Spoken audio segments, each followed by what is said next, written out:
Unites.com, redefining Bollywood.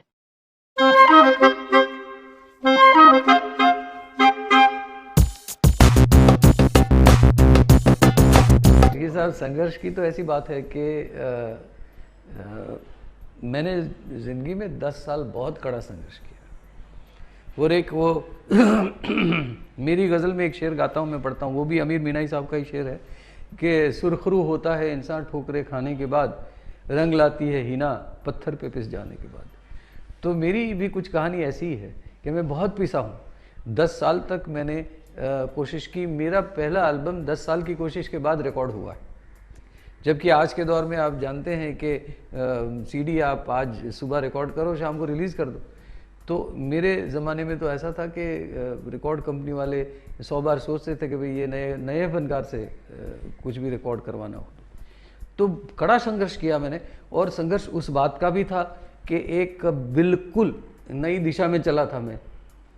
तो जाहिर है कि जब आप कुछ भी नया करने की कोशिश करते हैं तो दुनिया उसको इतना इजीली एक्सेप्ट नहीं करेगी। बहुत सारा क्रिटिसिज्म भी हुआ, बहुत लोगों ने ये भी कहा कि भाई ये तो गज़ल गाते ही नहीं है, ये तो इनका ऐसा है वैसा है।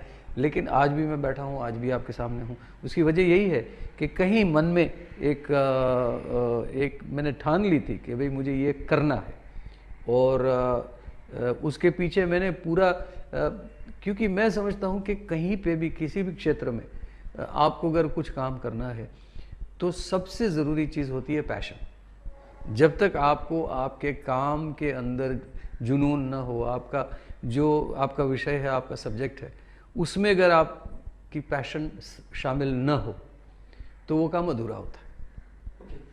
और मेरे साथ ये हुआ है कि जब मैंने शुरू किया तब जो पैशन थी उससे आज 4 गुना ज़्यादा पैशन। ये एक बहुत नौजवान वेदा है, उनका ये कॉन्सेप्ट है, और उन्होंने बहुत अच्छा सोचा है।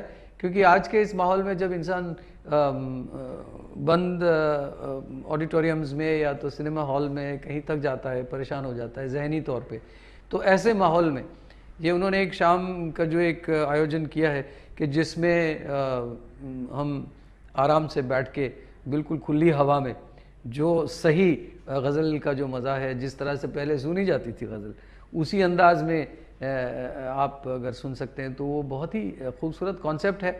और ये 16 तारीख को हम कर रहे हैं मुंबई में, तो I am looking forward to it.